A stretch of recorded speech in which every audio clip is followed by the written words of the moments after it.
Welcome back. This is part 2. On the Sea TTE playthrough. This is mid-game playthrough, so it's I'm after this TTE mod, I'll start another one from the beginning. There were some things I wanted to put out from the previous video.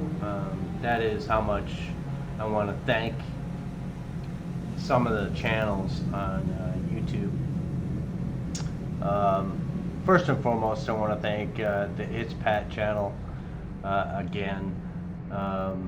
Pat's a good guy. He's got a good channel, and he seems to care about the people that like the same kind of things in games. He seems to have a history of knowledge regarding Navy with his collection of hats and memorabilia. I think it's pretty cool. Just like say, hey Pat, I hope your arm's feeling better. I'm sure it is, or on the mend. But yeah, if you haven't checked his channel, and for whatever reason you're watching mine, which makes no sense, yeah, go check out It's Pat.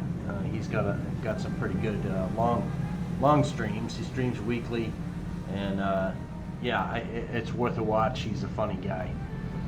So check out his channel. The other channel I really want to focus on is the small channel. And the small channel that I think for his efforts and skill, I really want to say skill, because he seems to be pretty good at this game, is a channel called Stickmen Master. It's very surprising because he posts regularly this game, War in the Sea. He has a few playlists already on his channel of complete playthroughs and completing the game. He's on the most recent update of the game and doing really well. But what I find really distracting is that he has very few views and subscribers, and I think he deserves more. So if by chance you're checking out my dumb channel and you want to get more of this content, I really highly recommend checking out Stickmen Master on YouTube. I think he doesn't get enough credit for what he does and how often he posts. He's got some really good points about this game, and I think his strategy is really well done. And I think it's worth a subscription, or viewing some of the videos, and send him a like as well. So go ahead and check out his channel, the it's just Stickmen Master. Go check it out.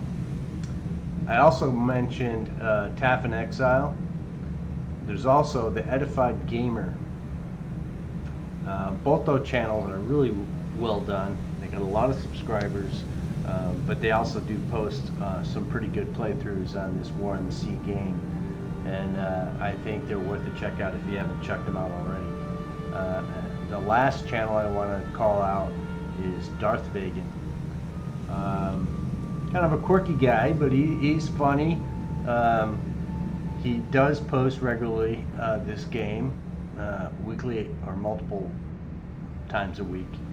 He posts this game playthroughs, updates on a current playthrough, and he does other games as well as the other channels that I've mentioned.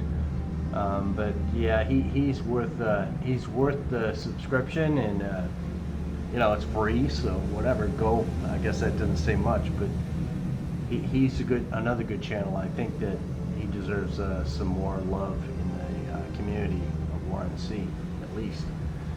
But yeah, he plays a bunch of different games, and I think it's worth checking him out as well. Again, if you come here to see me play, you're not going to get a great effort, but maybe just a different way of playing the game. And it's not, the way I play the game is not the right or wrong way, but yeah. To moving on, I just wanted to say that I play the game a different way not the right way, not the wrong way, just a different way. And yeah, I kind of do the best I can. I don't claim to be the best at this game in any way. Let's look at the Tennessee here. For graphics purposes, why I go into this, I don't know. I'm just going to say it. I find that other channels' videos look much better than mine. I'm an AMD PC with AMD 3700X CPU with a Radeon XFX. What is it? 6600 GPU, 32 gigs of RAM, and it's at the highest settings, and still everything kind of looks a little gray. If I can go in and take a look at what it looks like underwater for this, that green, it's not as clear as I see in some other channels. That seems to be the best I get. Maybe it's my settings. Maybe you could throw me some shout-outs, advice. Maybe I just need to invest in more GPU PC strength to get a better quality. But all my videos, all the gameplay, it's worse at night. It's almost impossible to see. But yeah, that's what I get out of this for my PC. So if it's not the best quality, I apologize, but that's what I got. So enough of that. I just wanted to go in and give you something to look at while I talk my head off. But let's play a little of the game and get out of here. Alright, so as we can see, this I'm building up the rental island here, troops and everything. This is all in preemptive for Guadalcanal. I want to get that thing. I have all my troops here, so that within 2 or 3 days I can get my troops and supplies, engineering and fuel over here. As you see, it's still at level 1 and 1. I'm not going to increase that. The reason for that is between Mariners, Catalinas, and Kingfishers, the quality or selection of aircraft they have here is just not going to do it for me. Or anything. I guess it can defend itself a little bit, but if I have an aircraft carrier, which I do, the Wasp, it needs a little bit more loving,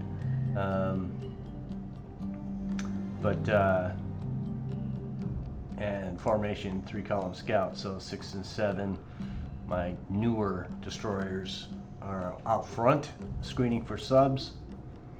3 and 2 are my destroyer escorts, which I use as sonar as well, but they're sub suckers or torpedo suckers to guard the Wasp, which is in the 1 position. Atlanta is there for anti-aircraft. I put her at the back, but if we go into a turn, she'll be able to shoot in many directions, not many directions, towards the aircraft, enemy aircraft. So I like this 3-column scout with a 8-ship grouping. And because of subs, I do expand the formation to at least 750. If we go into a ship battle, I may change the formation completely. I may break off the carrier and send it off on its own in the opposite direction. Or I will change the formations, expanding or enclosing, bringing the ships closer together for protection. But for subs, I like to have them a little bit spaced out so that they can maneuver without potential collision. And for an example with the sub thing, as soon as you enter in that encouragement or engagement, I slow the ships down to at least 12 nautical miles speed. When you enter into a battle, these guys are going to be going between 20 and 24 nautical miles every time, and your destroyers aren't going to be able to hear anything over the sounds of all the ship's screws turning. So you have to slow down your ships, otherwise you're never going to spot the torpedoes or submarines until the torpedoes are already launched, and sometimes it's too late, especially for bigger ships that don't maneuver as well. So those are kind of, maybe we'll get into some of that in this playthrough. About halfway done with this one. I want to keep it to about 20 minutes. So yeah, with this group, I have 2 sets of Wildcats up on cap over the Wasp. An aircraft carrier without a cap is, especially in World War II, and even now, there's always a cap around any type of battle group, protecting it from surface, air protection. If you're relying on strictly AAA or smaller caliber defense, your ships are going to be destroyed, and they're expensive in the game. See, I have 35 command points, but you always want to have cap, if you can afford it, some type of cap over your ships. For example, this guy doesn't have anything, he's going home. This guy here is, he's supply and a cruiser, but overhead him he has a P-38 Lightning, like I showed in the last video, and he's going to be on repeat going back to that until he's pretty much out of range, and then I'll try and send something from the carrier to go and cover them as well. This guy over here, CVL Barnes supply, if we take a look, you have a light carrier, and a light carrier doesn't have as many aircraft, it doesn't go as fast, it can make pace at better efficiency with supply ships that don't travel as fast. So yeah, you have Arthur Middleton here, and then these guys only go about 17 knots each. Of course, you want to guard against subs and some type of ship that can be cheap and also carry some supplies and troops. So that's what these 4 destroyer escorts are with this guy. But he has cap over him as well too. He has Wildcats, which I've put them all up, and they're going to just keep launching and covering that Australian CVL Barnes supply group. To do that, you gotta just find it and then just select it, and then you hit this button here, which is supposed to make it recur during flight hours. Don't get confused with this one, because this does a radius by distance is what this slider means. So yeah, reoccurring cap, selecting this button and selecting where you want it to escort above is a good hint to do. Anybody that's played this game knows that's pretty normal. But even for like over here, this Supply 1, this is basically supplies with 2 destroyer escorts with troops on them. John Paul Jones, or Paul Jones, he's got troops on too. Another destroyer, Australian destroyer, I believe.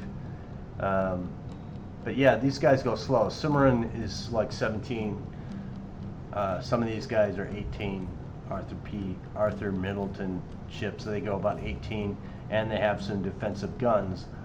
But still, even with that, I put some type of cover over them. And you see I have 4 Sunderlands with 4 depth charges on each. So if a submarine pings this supply group, there is something else to help it engage.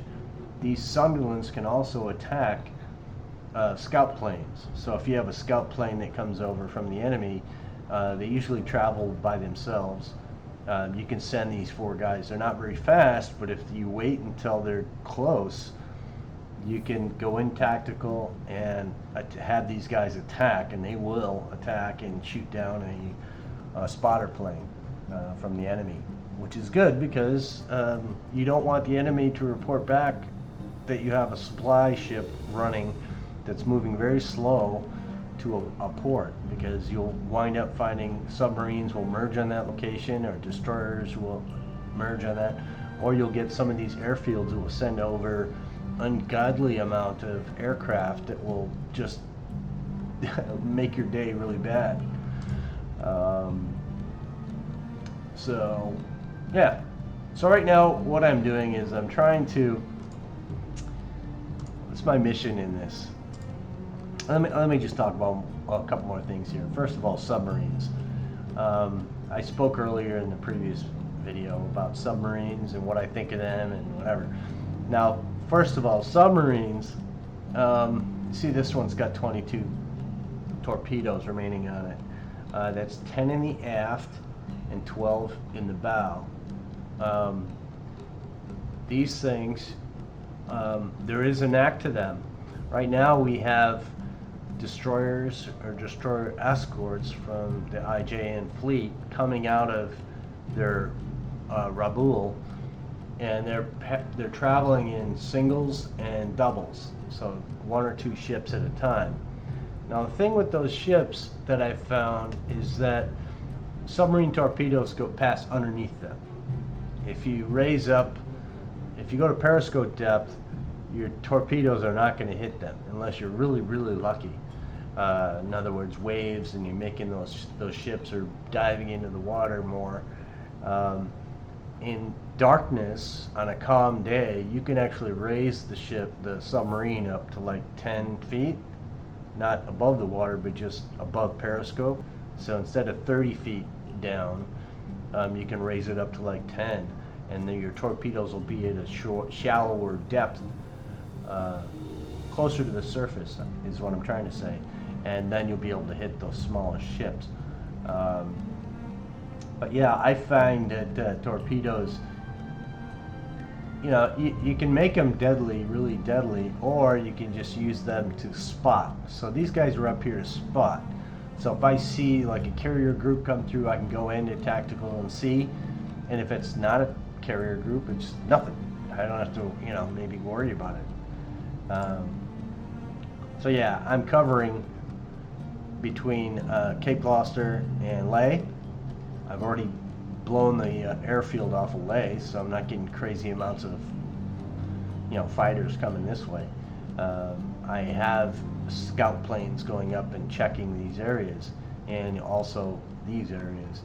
But yeah, I'm keeping an eye on what's coming out of here.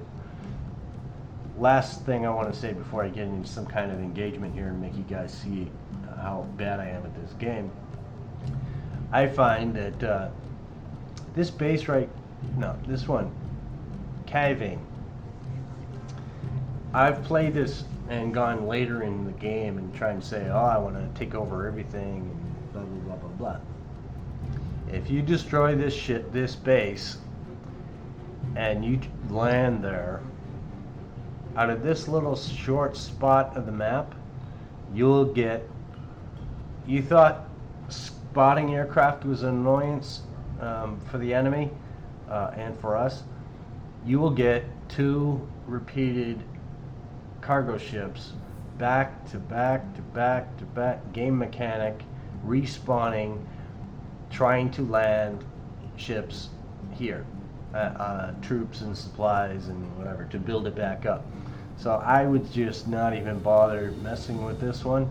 I don't even think you can take out Rabaul in this mod.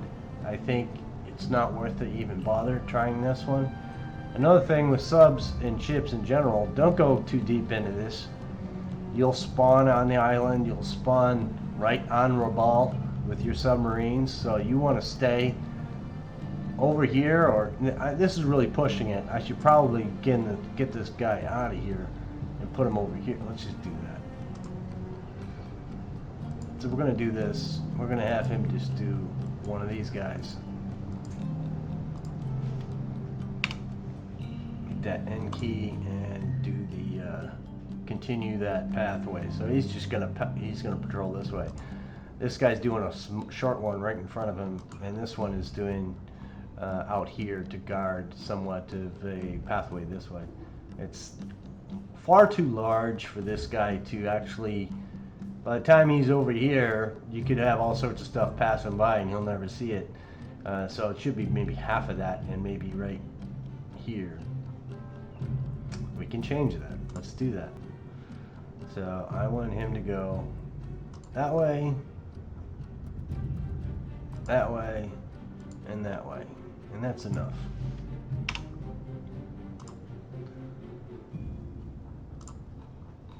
Another thing, and we're going a little longer here, but this will be my last, and then we'll go into some stupid engagement if we can get one. Submarines here will spawn. If I put a submarine here, or multiple submarines here, what you'll get is cargo ships, or you get like a spawn of destroyers that will just come here and just do nothing. They'll just come around here and just spawn and do. And you could try and attack them. I guess you could send aircraft after them.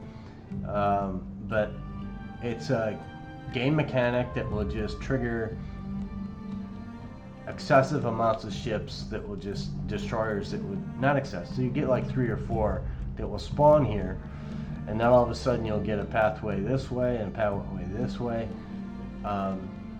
So yeah, you can do that if you want to see what's happening, but you know, stay away from that. All right, let's see what we can do. Do something in this first engagement of the adventure. Let's see if the submarine pops up here.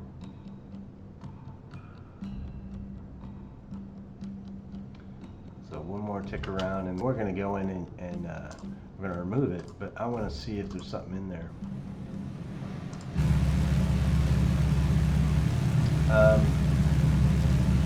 I find that I don't know if these things have radar. I think they did.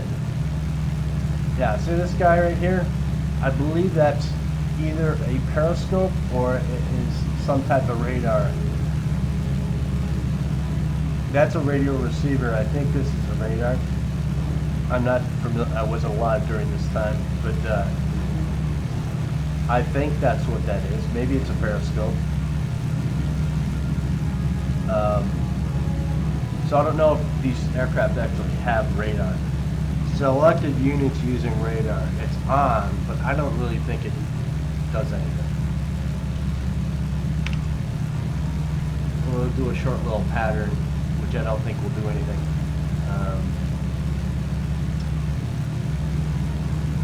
I do like to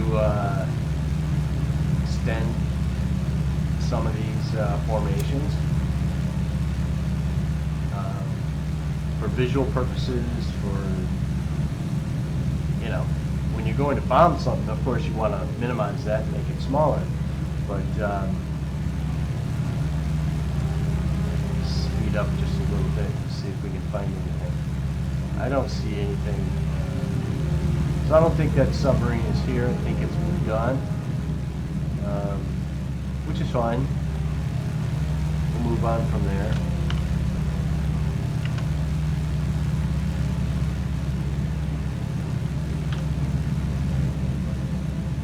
One of the things I like about this game is I do like the aircraft, I do like the ships, I do like the enemy ships and the aircraft.